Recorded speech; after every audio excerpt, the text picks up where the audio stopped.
So Tim, I've actually got a triathlon coming up this weekend. So now is a really good time to go through kit, go through my transition bag and everything I need to pack. And I'm a little bit concerned looking at this table that you've kindly laid out that there's a few extra objects that are definitely not in my kit bag. Can you talk me through it? Tell me what I definitely need and what I clearly am missing and I might need to know some more about.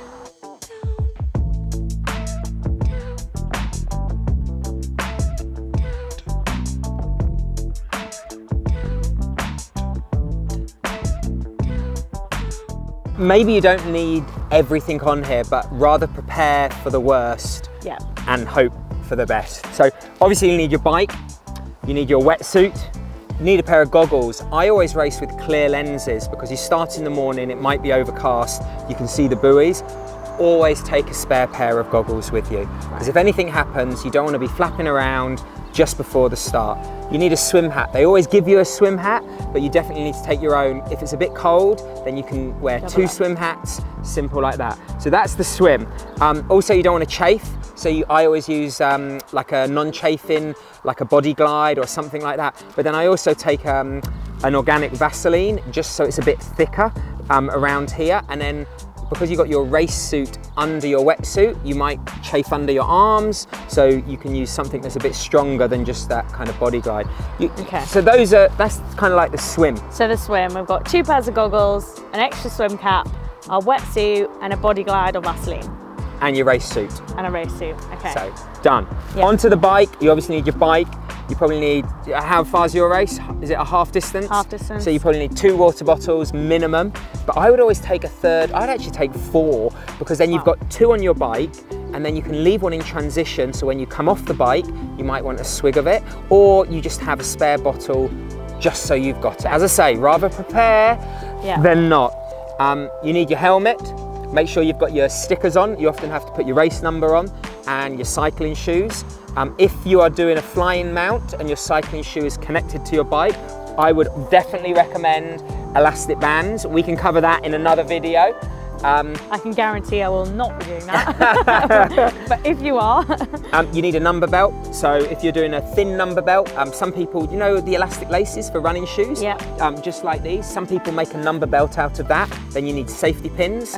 So you need to take some safety pins. And literally, sunglasses if it's sunny, also keeps the wind out your eyes. And if it's going to be a good day, I would always put sun cream in to put on my face as well. And that's in the T1 bag, so that's for the first part, out the swim, onto the bike, that's what we need. Yeah, you need everything there, and obviously some of your energy. So if you're having gels, they normally are on your bike somewhere, or bars or chews. And again, if you know you need 3 gels, take 4 gels, not on the race, but take them to the race venue. Someone might go, I need a gel, and you can save someone's race or something like that. So always have a little bit extra. Would you recommend putting some nutrition in that transition 1 bag, just in case out the swim I want something? Yeah, if it is a bag one, then I'd definitely recommend that. If you can, it's even better when you can lay everything out next to your bike, then you can put whatever you want down. But yeah, I would always, put an extra gel in there just in case, absolutely. And there's a towel there, is that for out the swim as well? So again, if you're using the bags, then no, but if you're setting up your transition, I would put a big bright towel down. When I was younger, we used to get balloons, and we used to put talcum powder and do an arrow, but they're not allowed to do that. But if you put a pink towel down, you're running and you go, there's the pink towel, there is my bike. Top tip from Tim Don there, like it. There you go. So that's everything for the swim and for the bike that you need. Yeah, and then we're heading on to the run.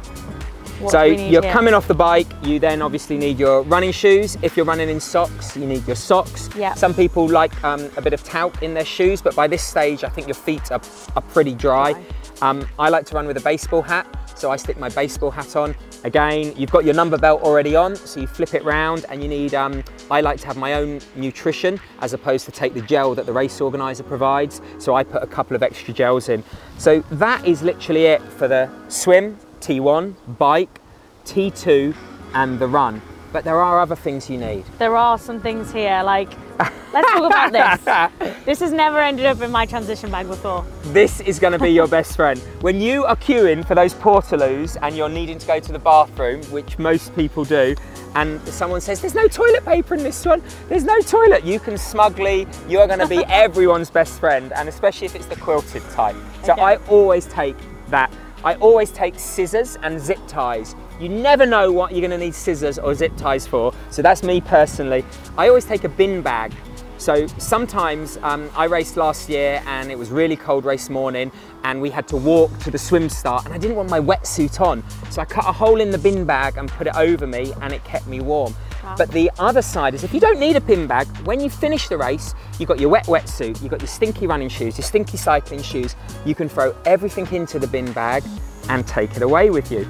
I also have spare inner tube. Yeah. I have a track pump, so I can check my pressure of my tyres race morning. If you have a disc wheel, make sure you've got a crack pipe so you can actually pump it up. A multi-tool, just in case anything needs to be tweaked.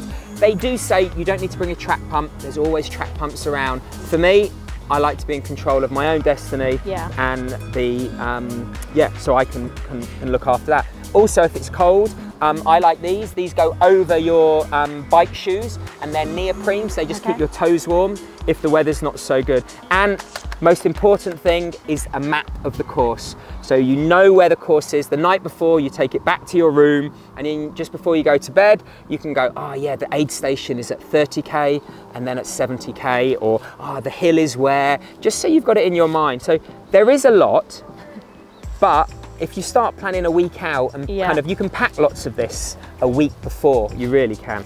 And it looks like a lot of these are extra nice to have. So we've got like our key essentials, and I guess it's just a case of going through the race, isn't it? So what do you need for the swim? What do you need on the bike? What do you need on the run? And then we've obviously got the extra nice to haves, which you think are essential. Emily, best of luck for the weekend. Hopefully some of these tips are going to make you have a smoother, more comfy race, and I wish you the best of luck. Thank you. I've got no excuses now when it comes to kit. I've got everything planned. And if you like this video, please like and subscribe. Let us know in the comments if you've got any key essentials that we might not have thought about to put in your transition bag, and we'll see you on the next video.